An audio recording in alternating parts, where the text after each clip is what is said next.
Namaste. Today I'm going to read Volume 3, Book 3, SataRudra Samhita, Chapter 29, the incarnation of Shiva as Krishna Darsana in the Shiva Puran.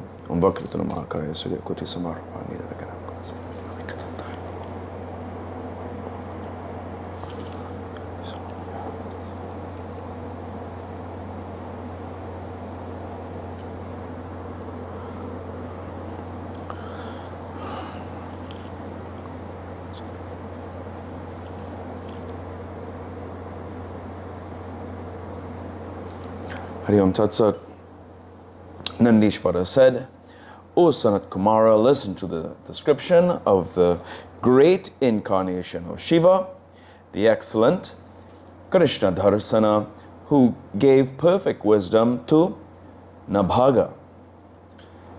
Ikshvaku and others were the sons of Shraddha Deva, of whom Nabhaga was the ninth. His son was Nabhaga.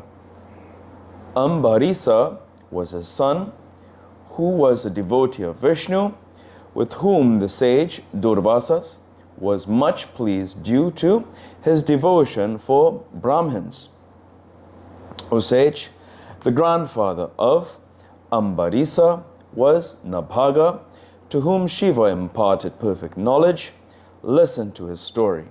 Nabhaga, the son of Manu, highly intelligent and with perfect control of his sense organs, stayed in the abode of his preceptors for studies for a long time.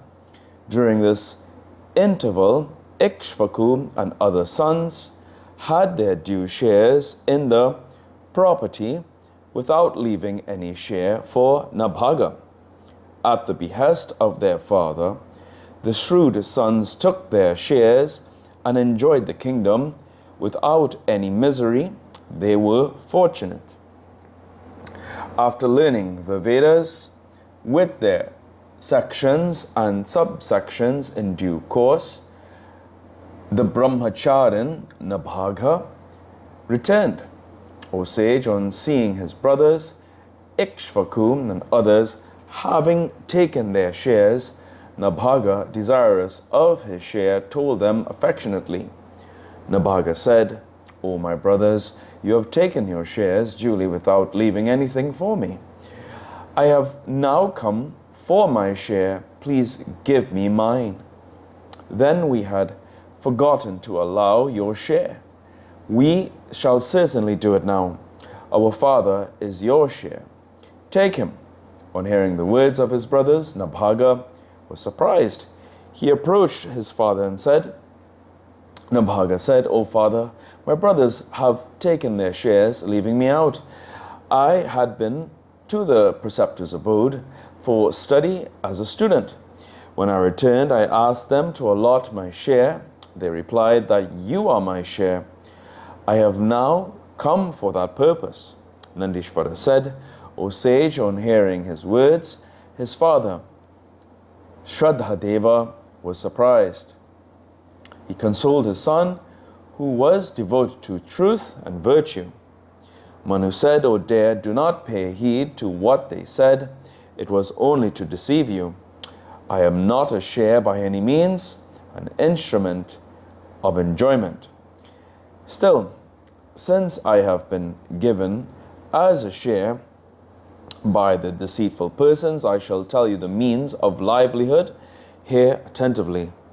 The intelligent Angirasas, the intelligent Angirasa Brahmins are performing a sacrifice. Every 6th day the rites are made. O wise Nabhaga, you go there and praise them. Recite 2 Vaishvadeva Sukhatas there. That sacrifice will then become perfect. As soon as the sacrifice is concluded, those Brahmins going heavenwards will give you delightedly the wealth left over in the sacrifice. Nandishvara said, on hearing the words of his father, Nabhaga, who considered truth as virtue, went eagerly where the excellent sacrifice was on.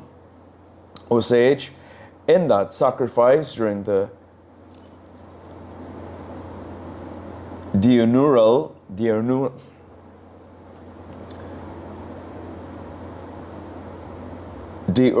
rites,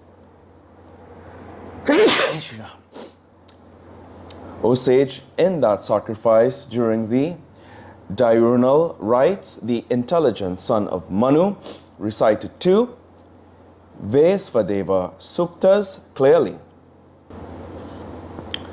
When the sacrifice was concluded, the Angirasa Brahmins gave him the wealth left after the sacrifice. Realizing that he was taking the wealth left after the sacrifice, Shiva of divine sports manifested himself all of a sudden. He was beautiful in every limb, a glorious Purusa, Krishna Darsana. It was to survey his emotional reaction and to bestow on him the perfect knowledge as his share that the Lord manifested himself. Lord Shiva, desirous of testing Nabhaga, the son of Manu, approached from north and said, Shiva said, O man, who are you that take away my assets and wealth? Who has sent you here? Tell me the whole truth. Nandishvara said, on heaving his words, O dare, the poet Nabhaga, son of Manu, humbly replied to the Purusa, Krishna Darshana. Nabhaga said, this wealth of the sacrifice has been given to me by the sages. Why do you, O Krishna Darshana, prevent me from taking it? Nandishvara said, on hearing these truthful words uttered by Nabhaga, the delighted Purusa, Krishna Darshana, spoke. Krishna Darshana said, O dare, in our dispute the ultimate authority is your father. Go to him and ask him. What he says will be true and final. Nandishvara said, on hearing his words, the wise Nabhaga, son of Manu, approached his father anxiously, O sage, and asked him about what he said. On hearing what his son said, Manu, Shraddha remembered the lotus-like feet of Shiva, and after recollecting, spoke to him. Manu said, O dear, listen to my words, that Purusha is Lord Shiva. Every object is his, and particularly what is obtained from the sacrifice. That what is left over after the sacrifice is Shiva's share. This argument is current among some intelligent people due to his will. Undoubtedly, Lord Shiva deserves everything. What then of the wealth left over in a sacrifice? More depends on the Lord's wish. O Nabhaga, the Lord has come in that form in order to bless you. Go there, appropriate him properly, request him to forgive your fault, bow to him well and eulogize him, that Shiva alone is the Lord of all, the Lord of sacrifice, the Lord of everything. Vishnu, Brahma, and other gods, Siddhas, and the sages, O dear, are competent in their respective duties, only due to his blessings. O foremost of my sons, go there quickly, do not delay, appropriate the great God, the Lord of all, by every means. Nandishvara said, after saying this, Manu, Shraddha sent his son immediately to Shiva. After approaching him and bowing to him with palms joined in reverence and head bent down, the delighted Nabhaga of great intellect spoke to him humbly. Nabhaga said, O Lord, my father says that whatever there is in the three worlds is yours to be sure. What then about the wealth left over in a sacrifice? O Lord, what I said before was done in error and ignorance. Please forgive the same. I appropriate you with my head bent down. After saying this, Nabhaga of dejected mind eulogized Lord Shiva, Krishna Darshana, with palms joined in reverence and with his head bent down. The pure soul Shraddha too, with head bent and palms joined, eulogized the Lord and requested him to forgive his fault.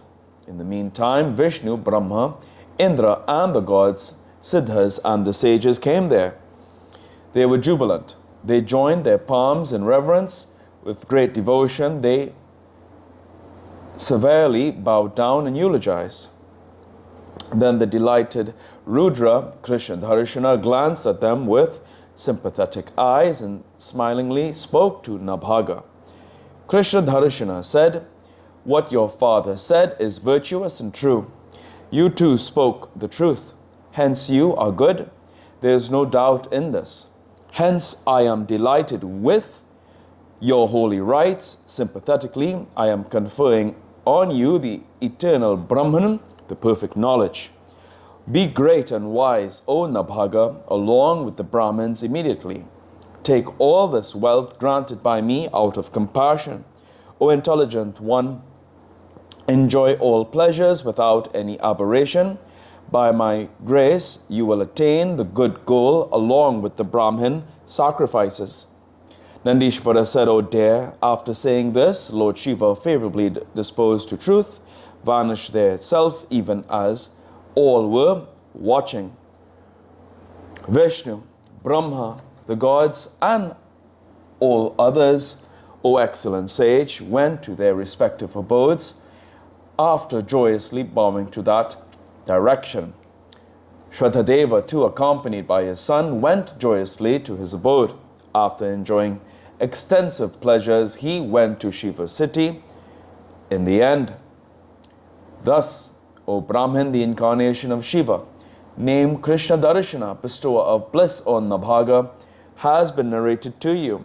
This narrative is holy and conducive to worldly enjoyment. It grants salvation to the good. It yields the fruits of desires to those who read and listen to it. The intelligent man who remembers this narrative, both in the morning and in the evening, becomes wise and knower of mantras. He attains the greatest goal in the end." Hence today's reading of the Shiva Puran.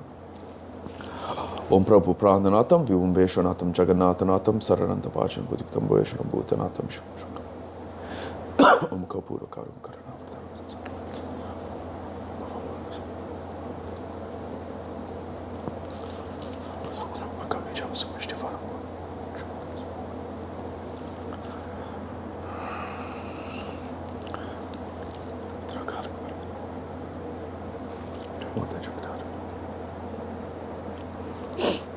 Hari Om Tat Sat.